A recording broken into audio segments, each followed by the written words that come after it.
energy, big ideas, and big results are just the beginning. I'm your host, Randi Whitney, and whether you're in year 20 or year 1, we're here to help you teach big in every single way. That's right, big. B-I-G. Believe in that greatness, because here education is inspired, energy is required, and support for teachers is absolutely non-negotiable. Whether you're driving to work, prepping for your classroom, or catching a quiet moment after a long day of work, thank you so much for spending time with me.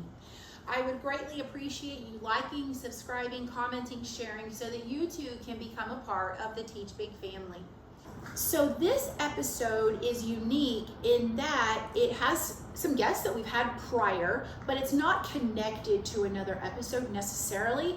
We had parts 1, 2, and 3 with the Texas Virtual Academy at Hallsville a while back. But we had so much more to say and some other angles to look at that I thought it was really worth exploring in another podcast. So what we have with us, Kyla Pickrell, and you are the Senior Executive Director of TVAH. I am. Perfect. And Sarah Owens, and you are the Campus Behavior Management. Correct. I cannot wait to learn from you. Cannot wait. So these ladies are going to bring us 2 different angles that we haven't explored at all. You know, we talked about meeting the socioeconomic or socio needs of the kids and loving on the kids, and we had even teachers as part of the interviews and so on and so on, and that was so wonderful and so powerful. But there were still angles we hadn't explored yet. So there were a couple of angles I thought, oh, these ladies are the perfect people to bring to life what virtual school can do in angles that we did not talk about yet. So I want to start out by saying, could you tell me, because I'm really intrigued, in the virtual world, tell me how you're going to ensure engagement of your kids. Tell me about that whole process. So a lot of times when families decide or even start considering virtual education, one of their biggest concerns is, how is my kiddo going to socialize? Mm-hmm. They see the virtual world and they think that means me and a screen and I'm alone. Mm-hmm. And so we had to tackle that. We poll our families, we try to listen to our families, and they're like, I need to engage with others. And you never want your kiddos to sit there and be alone. That's not good for kids. Not good. And so we created a world. We created a world that inspires kiddos, that speaks their language. And that is the K12 Zone. And so our kids can come to the K12 Zone. They can create their own avatars, their own identity. They can go in there and they can meet up with their friends. And they can do it in an environment that speaks to them, because who doesn't like to play a video game? Right. Who doesn't like to be in a world that they create themselves? And this world it has a library, it has a garden, it has classrooms, it has art that they can put on the wall, it has places that they can see face-to-face, games that they can play. It has so many different ways that they can interact. Teachers can teach there, we can have therapy sessions there, we can have movie nights there, parents can come and socialize with parents, have special nights. We have so many different ways that we can engage. And teachers can personalize it, our staff can personalize it with pep rallies, we can have a virtual graduation there. There are so many different things that our kids can do on a daily basis in the K12 Zone, and it's even open after school hours. So we have teachers there, we're monitoring it, and this is a place where kids can always talk to kids. I'm trying to create a schema in my own brain for this. So I'm not a video game person. So not that I don't like them or not that I do, I'm not very familiar with them. So help me understand, when you say there's a library and there's a therapy room and there's a classroom, when they go into, they log in and they can click on a different room, kind of like in a building, you would walk down the hall and go to the library, kind of like that? Yeah, exactly as you could say. You log in and there's literally a home screen that says like, welcome to the K12 Zone, whatever grade level. We do right now currently have them by grade level, so they come in and then they can choose to literally take their little avatar and walk wherever they would like to go. If they want to go over to the game center and play chess with each other, they can go over and play chess. If they want to walk around, and you can keep walking, there's quite a big room to walk around. Or fly. Or fly. You can fly. If you have wings on your avatar, you can fly where you need to go. Well, of course you can. Of course you can. Why couldn't you fly? And if the teacher's there, they can make it to where all the kids have to follow them. So if you're doing a field trip, you can have them all tag with you. But Wait a minute, I'm so sorry. I have to stop you there. A field trip? A field trip. So if a teacher, let's say we're in a live class, and no different than any other brick and mortar class, we have live classes, and we want to take our kids on an activity. We take all of our kids into the zone, and they have it tagged to where the kids have to stay with the teacher. And so maybe the teacher wants to go show them current art museum, and so they have it set up to where they have all the different paintings up on the wall. And they go into the art gallery, and they can have all their kids follow them, and they can talk about painting after painting after painting, and they have it all set up ahead of time so that the kids are having an interactive experience in their classroom. That, I'm mind blown right now. I'm having to encapsulate all of this. I love that. Okay, wait. Do you have a gym? I don't know. Do we have a gym? PE? I don't think I've seen a gym. Oh, we do have a gym. Look at me. I'm not even up to date. It is evolving every day. Every day, every day.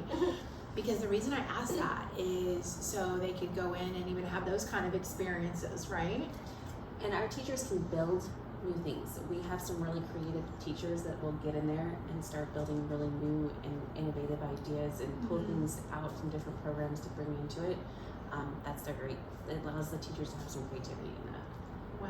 And it's changing all the time. It's part of the innovation. Is maybe it's not what I first saw. Maybe it's not what I think of. But each time different leaders get in there, they're designing and adding onto it as it goes. And so we're having kiddos that are also creating new things as it grows that they can add to it. And so what it is today, it's going to be even more a year from now. And so we're getting more and more creative with it so that it meets the needs of the kids. I feel like when I talk to you guys, the more I talk to you, the more I learn, the more time I spend with all of you. I feel like if I were back in time and I was at the beginning of the Industrial Revolution, how those people must have felt. Their whole world was changing right before their very eyes. I feel like we are in an educational and technological revolution. Would you agree with that? That is what we're trying to do. Education has been, as much as we love it, it's been a little stagnant. And so we want to make sure that all learners have the ability to grow in this environment. And our kids today face challenges that I didn't face when I was a kid. And so we need to make sure that education is evolving. We need to make sure that new technology is being developed. We need to make sure today's needs are being met. And we can't stay the same and assume that today's learners are going to be met with old technology. And so it's our responsibility to make sure that education has innovation. And we've taken up that mantle, and we're going to work towards growing and innovating. So, when I do my trainings with teachers, I always tell teachers, if you do what you've always done, you're going to get what you've always got. But I'm always talking about curriculum when I say that. What I hear you saying is it's beyond the curriculum piece. It's meeting the needs. That's right. It's not just training their brains. It's meeting the needs of them in a lot of ways that go beyond the curriculum. We have a social and emotional crisis with our kids today. And one of the things that the zone has done is we have kids who have made outcries for suicidal ideation. We've been able to pick up on that in the K12 zone. There are kids that I believe that their lives have been saved because they have made outcries in the K12 zone. If we don't talk to these kids who are isolated, who are sad, who have anxiety, who are depressed, if we don't allow them to have a place that's a safe place to make an outlet of a cry to adults who are listening, they may take their own lives. So we have to create places where kids can be safe. Our kids are going to find a place to do it. If it's anywhere, we live in a digital world. Right. I have young kids, there's all the different platforms that they play in. The difference with our K12 zone is they're coming in and doing that same thing, except we have an AI robot going through that is looking for keywords. I get them too all the time. That was my question. I was going to say, wait a minute, how do you know that part? How do you know? Tell me about that. Yeah, so anytime there's certain keywords that are sent in the chat, we get a notification, certain administration have on it that I work with. For me, I'm behavior, I get hit, been beat, different things like that. Also anything suicidal goes straight to our counselors and they are on it. We get an immediate notification too. I get 3 notifications at the same time. So it's taken seriously for us to investigate and what that looks like. And then we have to acknowledge we have taken care of the situation from a human's perspective. So there's even a place, I guess, where you respond and say, Correct. I have addressed this. I've Mhm. investigated it. I've looked into it. I listened. I talked. I did whatever. Exactly. So there's a sign off on it. process for that. Yep. So we have redundancies Wow. set in place to make sure everything's done. Not only are humans in the K12 zone with the kids, but we have the AI helping us to make sure that the kids are safe, so that we can make sure kids are watched, kids are taken care of at all times. We have a safety crisis, as we all know, in our country with our kids, and we're a place that kids can be safe. I would rather them talk about it in our K12 zone than on Minecraft or Roblox, where it's Sure, not of being course, monitored, and course. we can follow up with any supports that they need. If it's, we've even had kids describe their parents are beating them or different things like that. We can get CPS involved to support them at a level that they haven't ever had, and we've been so Wow. fearful to do that. I had not thought about that part at all. My daughter, worked as a detective, crimes against children, and you've got to get CPS, or you've got to do these things, and I never thought about that element until you just now said that. They're more likely to tell another student than they're going to tell an adult if they made But their friend. you have But the I have system in eyes. place to monitor I have that. eyes in there to see what they're saying and catching it. Wow. That's good stuff. That is really, really good stuff. And I love what you said. It's the next level of innovation. And tell me more about that. What parts do you see? I mean, we can't even foresee 5 years from. You could say 5 years, I'm going to be doing such and such. We cannot do that in our world today. It's moving so fast. We work together to always try to think, not just today. I think my team probably laughs because I'm always like, well, what are we going to do for the next 3 years? So we're trying to think ahead of time always of what works now but what's going to work later. And we're trying to think of that long-term stability. I mean, we're on TikTok. We're on YouTube. We try to think, what does the kiddo need and what is the language that they speak? We can't just talk at them. We have to talk in their language. So we're constantly trying to keep up with that. I mean, I got on TikTok last year. I didn't even have an account. And I got in, I tried to learn, I tried to do it. I did that for the purpose of trying to learn to speak their language. I'm 45 years old. I didn't want to just stay old. Right. If I was going to speak it, I needed to do it. I did that just to push myself to know how they speak that language, to try something new. What is something intriguing that you learned? Was it a term, a word, a phrase? Oh man, can I keep up with their language? I don't even know if I can anymore. My son has to interpret things for me. I think I learned how self-conscious I could be. And so I understood a little bit more about them. I had to get comfortable in my own skin. And I see these babies that are so full of anxiety sometimes. And I got a taste of that. And so I had to learn how to be more confident in my own skin. And I think that helps me to speak to them when they struggle with the same thing. Do you think that was because when we say a language barrier, so often we think about English versus Spanish or versus, that's not what we're talking about. We're talking about a vocabulary. Their own vocabulary. A vocabulary, Miss gonna Half of a word. Everything is shortened. I'm like, there's more to that one, sweetie. Well, and I think that's part of living in a TikTok world. If you can't do it in under 9 seconds, then you've lost them. Yeah.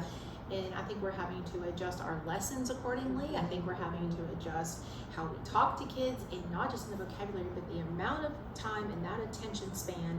And we can go back and say, we wish it wasn't like this. But it doesn't matter. It doesn't You matter. have to do it. We've got to do it right where they are, meet them right where they are, or Absolutely. we're going to miss an entire generation of kids if we're not careful. And it's good to teach one tick at a time anyway. So we talk a lot about, 3 to 5 minutes is your max. Really, can we do it in a minute and a half? So 2 minutes. And teach one concept. Make a short video. Flip the classroom. We've been talking about flipping the classroom all this long for years. Yeah. But now it's not a choice. Yeah. What are you going to send them to prepare them ahead of time so that you can truly engage Do them? that. Sure. I talk in my seminars all the time. Small things, big results. Yes. And I tell my teachers that we live in a TikTok world. Short stuff. If we want them to figure out the theme of a passage, it does not need to be a 3,000 word passage. Figure out the theme. I can do that in one paragraph. Can you give me a theme of that paragraph? And we've got to be doing that. Now, do we have to work our way up to that 3,000 word? Of course we do. But the attention spans are different, and we need to build their endurance for those things, not expect that endurance of them coming in. And we talk about modeling all the time. We have to model. We have to change the way we think. If we want them to grow and change the way they think, we have to do the same thing. And that means us growing, continuing to learn, and adapting to what they need, not just saying, hey, you do it the way I want it done. Right. So if you don't mind, Sarah, could you tell me, I'm enthralled, campus behavioral manager. Yes. Tell me what that means. Of course, I can take away the word or take apart the word. I know the vocabulary, but in a virtual setting, I feel that means something a little bit deeper than probably what I'm envisioning. So as we've grown, as Kyla talked about our school before, as we get bigger and bigger, and something we talked about here, kids are not taught how to essentially behave in a virtual setting. There's so much open, they have everything at their fingertips. Everything's at their fingertips. And we don't necessarily sit down. I know that people offer great opportunities for kids to sit down and learn how to do it, but it's not offered to a lot of our students. Our students are at risk. They are learning as they go, and with that, we're gonna make mistakes. So we do have a lot of students that have made mistakes, and we have to have consequences. Texas law requires us to have some consequences based on there. I came into this role, Kyla and I, we had one student that had a situation, and we have bigger fish to fry, and we need to look into this and create and build something to support it. But I've also built the first virtual DAEP program, and with that, we're able to support students across the state to be able to really help them. And that's the hope in this process is, and I kind of said before, our superintendent for Hallsville is super passionate about supporting students who've been in trouble.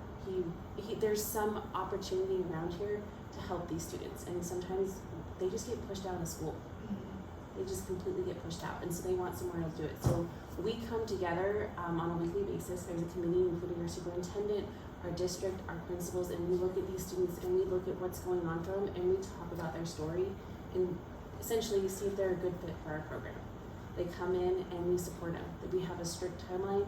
We get them going. We get them back in their classes. I had a mom call me last week. Her daughter's been with us all year. She made some poor choices, and she's like, this is the first time my daughter's ever had straight A's. And she's like, we've been having conversations in the house about attitude or tone of voice, or you shouldn't be looking at that on Instagram, whatever it is. And she goes, I swear it goes in one ear and out the other. But then I laugh because a lot of our live classes are life lessons is what I call them. And we try to teach our students what's going to be successful. And she's like, it never fails. The next day, she's in class and the teacher's talking about it, and suddenly it clicks. Somebody else says it. It clicks, and she goes, oh, then suddenly she's thinking a little bit different. Even though I've been saying it all week, she didn't listen to me. But she goes, I am so grateful this was here. I never thought my daughter would have straight A's, and her attitude in her whole environment. And she gets to feel smart and confident. That can change everything when you feel like that. Well, and if you spend most of your time in the brick and mortar getting in trouble, you are missing the opportunity to learn. And that is one big part that we offer a little different in our DAEP program. Most DAEP programs, you have to go to a different campus. You get handed So tell us what DAEP stands for. Sorry, our listeners. Disciplined Alternative Education Program. Okay. And so most campuses, it's an alternative place. So the kids go, they get either, they're doing a different curriculum, they're getting worksheets. It just depends on how each campus does it. Everybody has their way of doing it. Our kids are doing the exact same work as everyone else. They don't ever lose in that process. Not losing anything. They're not losing anything. They don't. So they're getting extra supports. They're getting more versus getting They can't go to the live classes with the general education students, but they get that recording.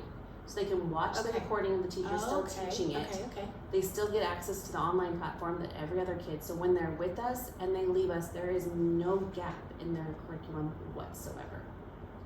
Wow. It's not like, well, the teacher did all these cool assignments while I was gone. No, and I missed them. And I have this this packet of worksheets. Right, and that packet of worksheet, I missed what was really happening. What was really happening, what was trying to be translated in that conversation. They got the same video that everyone else did. That 2-minute TikTok video was sent to them too, and they learned the TEEP in that same way every other student did. And public schools are doing the best they can. Yes, of course. Kids. What they are up against so now hard.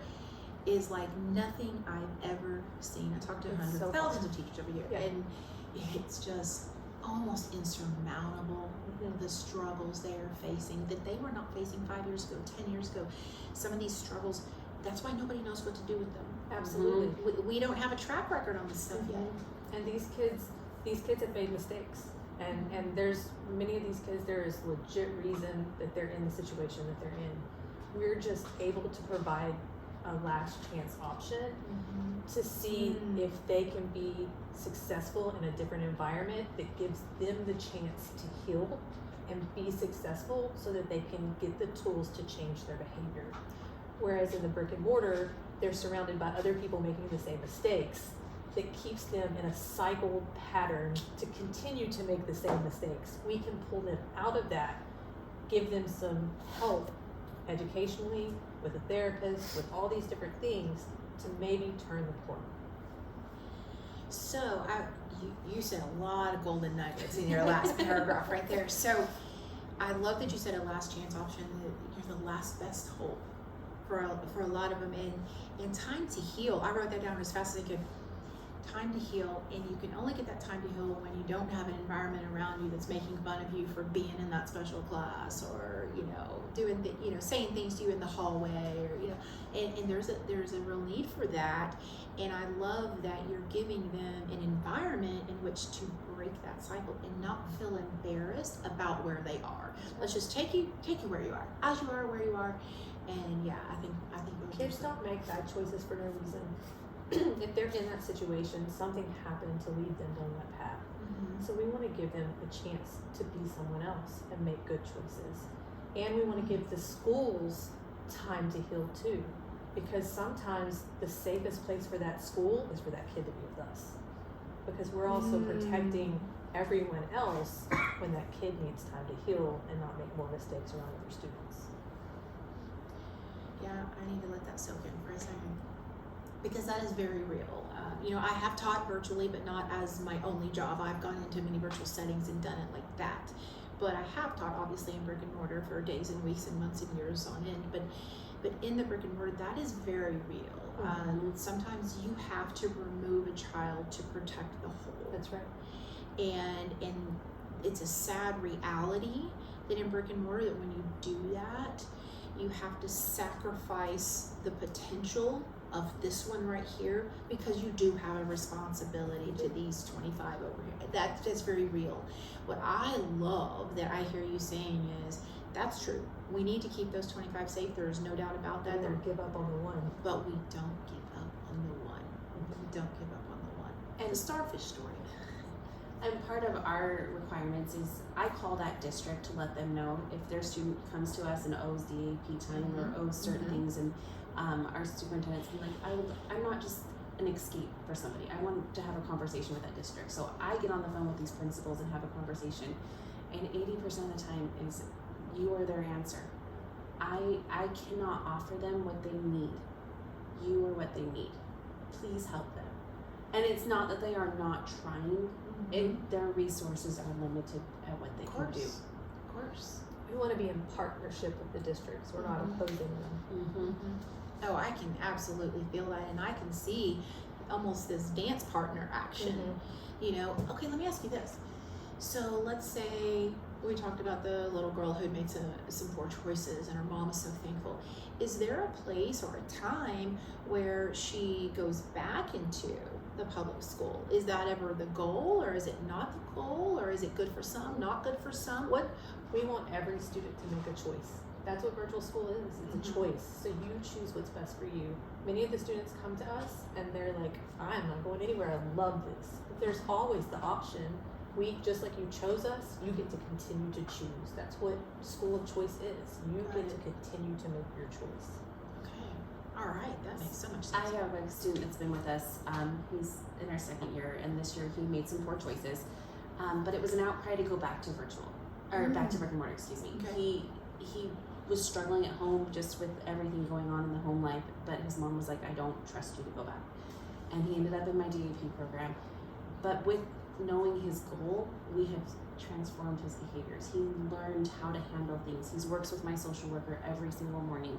They have a conversation, they talk over the goals, and he's learned skills to actually be successful in brick and mortar instead of just throwing a fit to not getting what he wants. So we're So able to tell do me that. more about that. You're saying social workers and counselors. Are we talking about these people are certified just like Yes. they are in brick and mortar, and our kids have access, free access to this stuff? Correct. I have a Tell me licensed more. professional counselor that works with all of my DAEP students, as well as any student that gets in trouble. And it might not require them to go to disciplinary action, but they have the opportunity to talk to somebody. Okay. And then I have a social worker who is absolutely amazing, and she works with a lot of our students, and she teaches a social class every day that the students are required to go to, and she provides just opportunities like we were talking about. In this setting, how should you react? In this situation, what should you do? When you feel this, what are some good ways to do that? And Coping skills. but she Coping doesn't- skills, yes. coping skills. but she doesn't just support our students, she supports our parents. Because our parents don't have always the resources they do. Back to my other student, he didn't tell mom what he was feeling. And with the relationship she built, she goes, can I have a conversation with mom? Would you want to have us three to get together in a room and let's talk about what's going on? What's your goal? What's going on? I mean, this child had called CPS on his mom and made up lies because he was hoping someone would send him back to brick and mortar. Like, that's the level he was going to. So she was able to come in and really give him some resources. We had another student, and when I have students in trouble, the first thing I do is I talk to them and investigate, but then she gets involved right away to talk about the why behind it. I will follow with the consequences. She's going to start digging into the why and the trauma that's obviously caused this incident to happen. And like piggybacking off of what you said, how they act, there is a reason. There's a reason. There is a reason. So can you tell me, let's talk legal. Let's talk legal for a minute, because we have to talk legal. So where is the support? Do we have congressional support? Do we have political support? What do you have in place? What do you need in place? What do you foresee in the future? Where is all of that? So it's legislative season. Yes, so it is. we can always use more support. I think every educator is probably saying that. There's some. We have a new bill that passed that it's expanding virtual education. Okay. It's never all hashed out. So there's going to Is be. that House Bill 6? No, that what is that? That is 569. 569? Yes. And so there's going to be some more work to do on that. They're going to have some educators come in as that continues to move forward and hash out the rules. We were under a bill, under a department called the VSN, the Virtual School Network, and so there's going to be some changes coming forward in the next few years. I think we have 2 years to roll out the next plans that will kind of go with the rules that we were regulated by. So we're looking forward to partnering with TDA to develop exactly how virtual schools will look over the next few years, and hoping to have some really good representation to support the growth of virtual education here in Texas.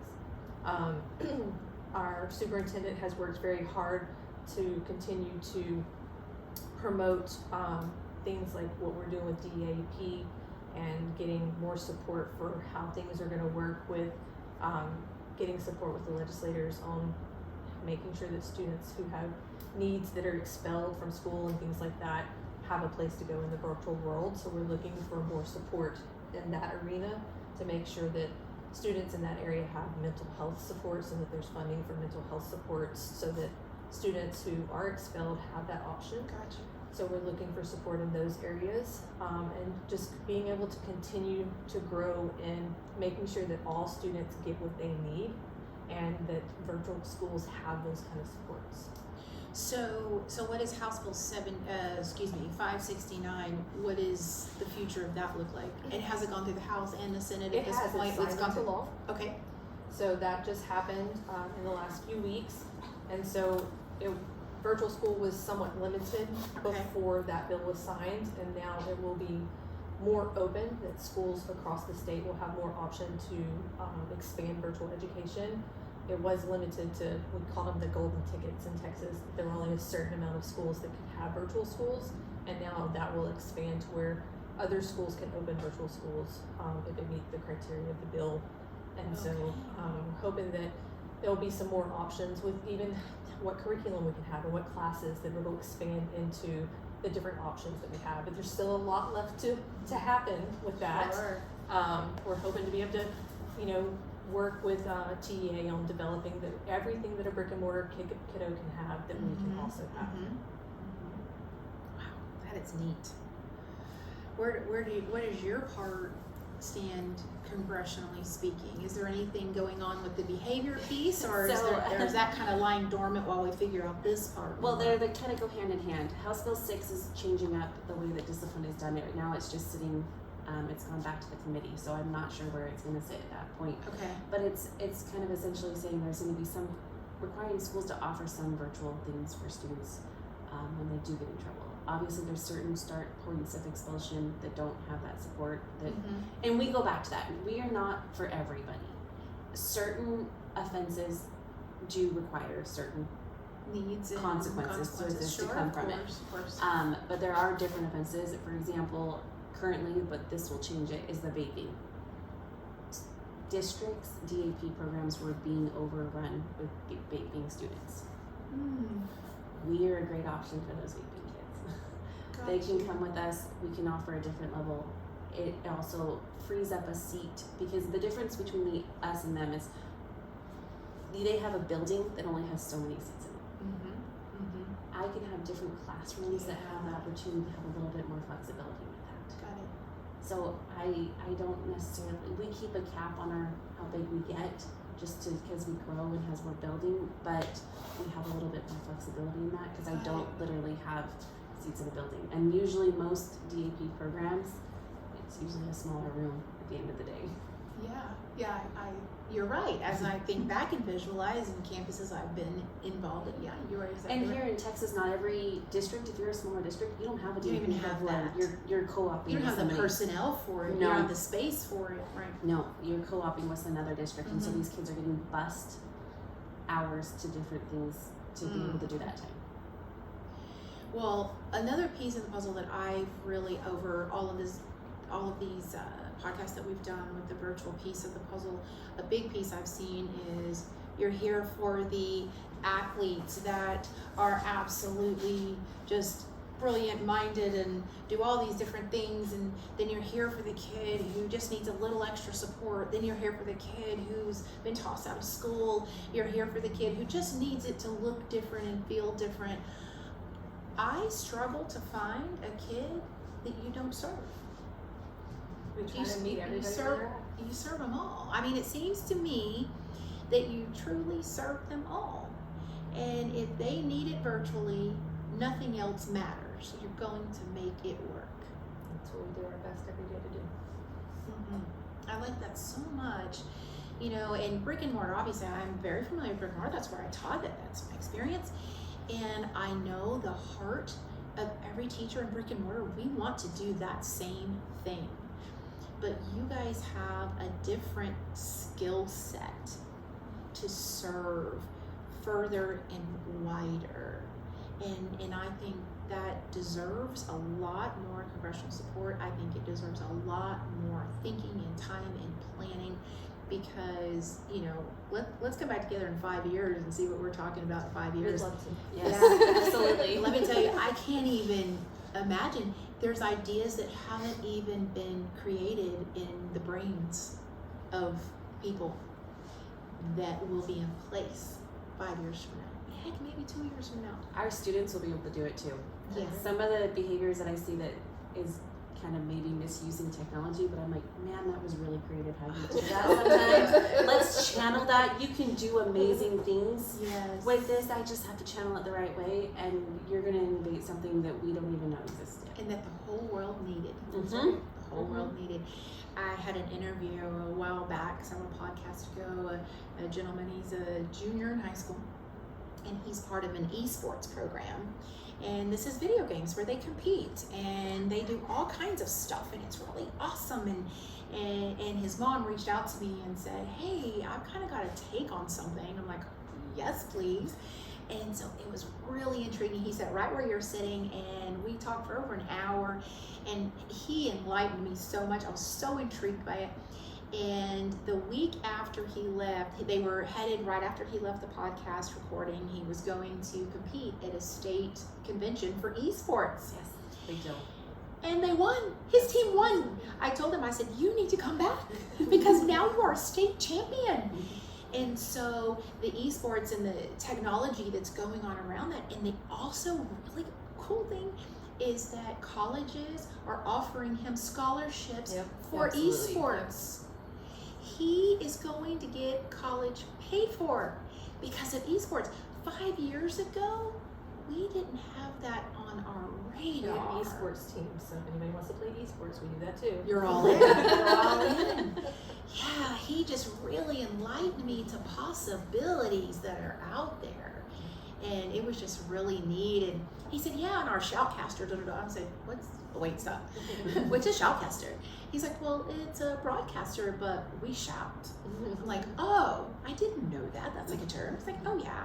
Like people compete to be the shoutcaster. I'm like, oh, the vocabulary, my brain that day, my brain hurt that day. I was like, so many new concepts for me. And I feel like that's what we've done here. I think we're on the brink of something very special, something extraordinary, something revolutionary. I can't even think of enough words that could probably embody it.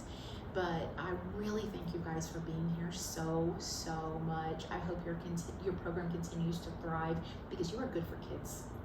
You are really, really good for kids, and I really appreciate you coming here because the other piece, okay, I can't stop without saying this. I am so sorry. The teachers. There are teachers who thrive in brick and mortar, but sometimes we have teachers who need to teach differently too. That's right.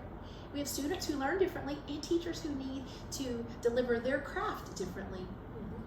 And I think we're only going to see more and more and more of that as technology grows and expands. And thank God, because if it's going to grow and expand for our children, we need more people to service those children, right?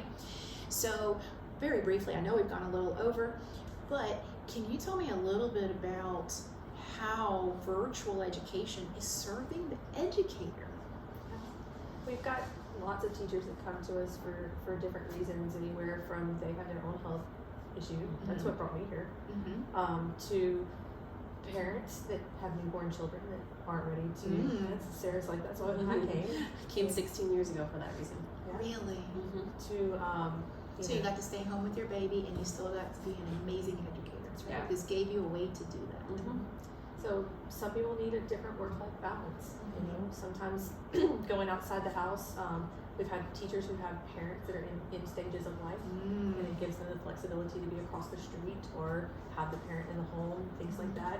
Everybody has unique circumstances, and they shouldn't have to give up something that's really valuable to them to give up the craft that they're also so passionate about. And sometimes it works out that they can do both. And I come from a special education background, so I taught for special education for years. And you know, any special education teacher can tell you that burnout rate is really, really high. Especially when you're in a brick and mortar setting. And to be able just to flip it up and be in here, it helps revigorate you again, and you feel good. Get a reset. You get a reset to go through it and kind of go from there. So that's another reason that brought me to, is just to be able to reset and keep going.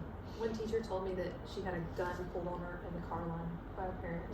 And she's like, by a parent? And she's like, I couldn't go back to school after that. But she didn't want to give up teaching. She got to come here. Yeah, you can't take the teaching out of the teacher. You can't do it. So there's just so many unique stories. Everybody's different of why it brings them. But instead of giving up on education, sometimes people come here. Right. And then sometimes they just want to do something innovative. Some people love game-based learning, and you get to do that here.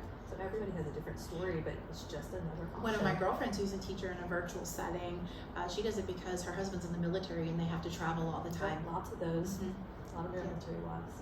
I'm a pilot wife, so my husband's gone a lot. So when the kids were little, it was easier because he was just gone a lot. And when you talked about the pregnancy being a reason you wanted to stay home with your baby, I also know of a couple of situations of students. Oh, yes. Early pregnancy. I know you know of some of those too. Let's talk to that for just a moment. We bring in a lot of students. You don't want to be pregnant in school. Sometimes it feels uncomfortable. Sure. And this is an option to go to school. We do give them maternity leave as well when they come into our school and they have their baby, and then they come back in and they're able to jump in and get through. And they get to stay home with their child. They get to be. They're still there with their baby. Their babies are welcome to come into class, and if it's not there, I mean, they can choose whether or not they want to be on camera and what they want to share and what that looks like. And then we can offer the social emotional support too, especially for our teen moms. That's a big piece. That goes back to your counselors that you have on staff, and these people are trained, equipped, educated, ready, and willing, and want to handle and help. My social workers, especially, and all of our social workers, have tools that I don't even know about. Especially, they're tapped into all the resources across the state, because that's one of the challenges, I guess you could say, with us, is that we cover the entire state. So most schools, you know your resources in your community. Our social workers need to know the resources for the entire state, because so they can reach out depending on where that student lives. They can find different resources to help them. Wow, that's good stuff. Such good stuff. Ladies, I thank you so much for opening my eyes, but also everyone home listen. Maybe it'll be a parent, maybe it'll be an educator, maybe it'll be a student, maybe it'll be listening on a car ride somewhere, and a student says, I want to do that, Mom. And it was just the right message at the right time for the right person. So thank you, ladies, so much for being here, and thank you guys for joining me today. And if this message inspired you, and like I've said before, I don't see how it couldn't. How can you incorporate it into your own life, and how can you share it? And speaking of sharing, subscribe. You never know when you're listening to a podcast in the background who else will hear it. And I know we've talked about that in a couple of our past sessions, that what was being heard in a surrounding wasn't even affected, but didn't make only a difference for the person listening, but the people around. And so that's the benefit of a podcast. It can reach so far. It's very real. It's very raw. It's very emotional in a lot of places and a lot of times in what we've done. So subscribe. We're on Spotify. We're on Apple Podcasts. We're on iHeartRadio. We're on all the things. You can go to teachbig.com and you can listen to us straight from our website as well. So until next time, think big, teach big, and believe in the greatness that's within you. Thank you so much. See you next time.